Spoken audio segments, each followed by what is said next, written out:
Yeah, so like you said, it's called Kamloops, the Buried Truth. And it's basically about the discovery that we all heard about May 27th of last year that took place at the Kamloops First Nation, where at the time the press release said there had been confirmed the discovery of 215 former residential school students there.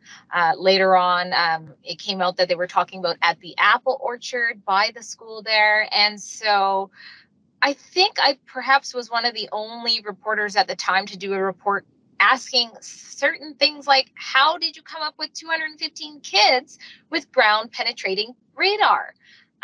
So those were one of the red flags sort of early on that I couldn't get the answers to. So a year later, myself and BC producer Matt Brevner head back to Kamloops to try to get some clarity. You would think a year later that's what would be available, but we were kind of shocked with what we found. And I don't think it's too much a spoiler. I think it's still worth watching, but some of you may already know that not a single body has in fact been discovered at that supposed unmarked gravesite in Kamloops. Now, I want to ask you, what made you a skeptic right off the hop? And I'm not even sure if you were a skeptic. You were just like, the dots are not connecting here in that first little bit when it was like, we found over 200 they said graves here, and it was reported as like mass graves, as pits at the very beginning. And then it just kicked off discovery after discovery after discovery after discovery, heavy on the quotation marks, which then set off church burnings and anti-Christian hate crimes, vandalism. I would say it's terrorism. All across, it was a summer of hate crimes. It was that Justin Trudeau said, well, I can understand why you're doing this. Like, hey, don't do it, but I get why you're doing it. What sort of was the first sort of thing that you thought, something's not quite right here? Well, I certainly wasn't a skeptic going in. I mean, we've all heard about some of the horrible things that took place at residential schools. And I know that, there, even with soldiers and things like that, there are unmarked graves. So there was that aspect of it. So Matt and I came in to Kamloops with that first report, just wanting to make sure that we did the people justice, that we conveyed, the heartbreak that was happening from the stories. What we didn't expect to find, and I think this is when, the journalistic light bulb started going off, was why I couldn't get any answers from the RCMP or the BC Coroner's Office about what is happening with this investigation. I mean, the whole country, for sure, lots around the world is looking at it like this was this huge mass murder of children.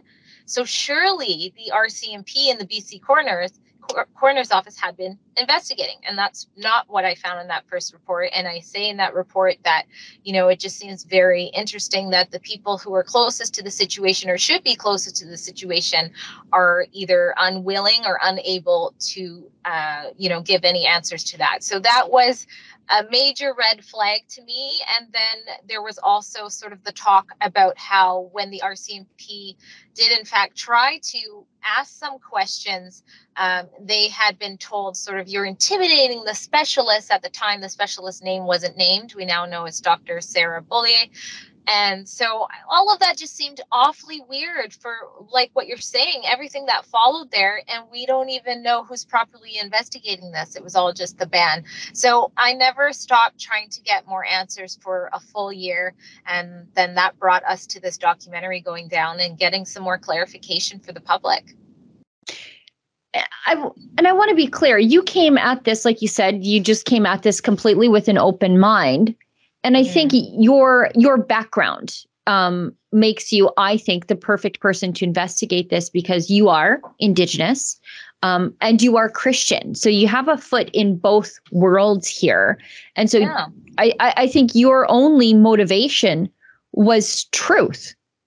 Absolutely. That's what we came there to do. And I'm happy to say that we did do that. And I had some family members that went to residential schools. They went to day schools, slightly different back east. And so, there's the people over their shoulder. You also have to remember your own family and make sure you're representing them, in a good way, which doesn't make this documentary easy, I might add. Sure. Because no matter what, there's a lot of people who get offended by the truth, by facts. And so I'm sort of anticipating that to somewhat, but it was, so many people were so hurt and so upset. I mean, we interviewed one residential school survivor who went to that school. He said him and his wife went to that school for years, both of them over 10 years. And they had no clue until they had heard the press release that there was, supposedly children buried there. So, he's an elderly man going through all this heartbreak right now. And so it was very important for us to let people speak. It was a longer report, of course, and to speak with people who went there and how the community was, but also to ask those questions like, these things are not making sense, and the public should at least know that we were unable to get simple answers to, the situation. I think this is interesting too, because this takes place in British Columbia. And what I do know about British Columbia and my other sort of fascination with serial killers is that me too. Right? We're both weirdos. Yeah, completely. Serial killers, cults. I'm just fascinated by what happens to people when they choose darkness. What I do know is BC has dealt with finding and identifying forensic, identifying bodies in a very meticulous forensic way over a big chunk of land, a bigger chunk of land than I think this apple orchard on the at the site of the residential school was. And I'm referring to the Picton farm, where, a serial killer worked the downtown east side for a very long time.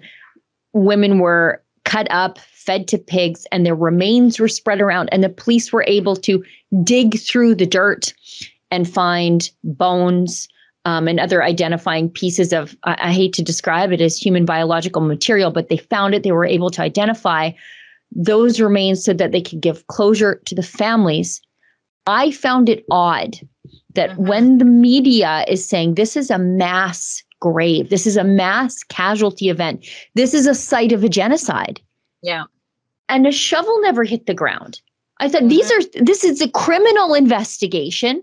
Yeah. Where's the cops? That's immediately what I found odd, because I thought BC has expertise in this. Oh, hey, what you just saw there is a clip from my weekly full-length show, The Gunn Show. It airs on Wednesday, but this is the internet. You can watch it whenever you feel like. You just have to become a subscriber to our paywalled premium content. Just go to rebelnewsplus.com to become a member today.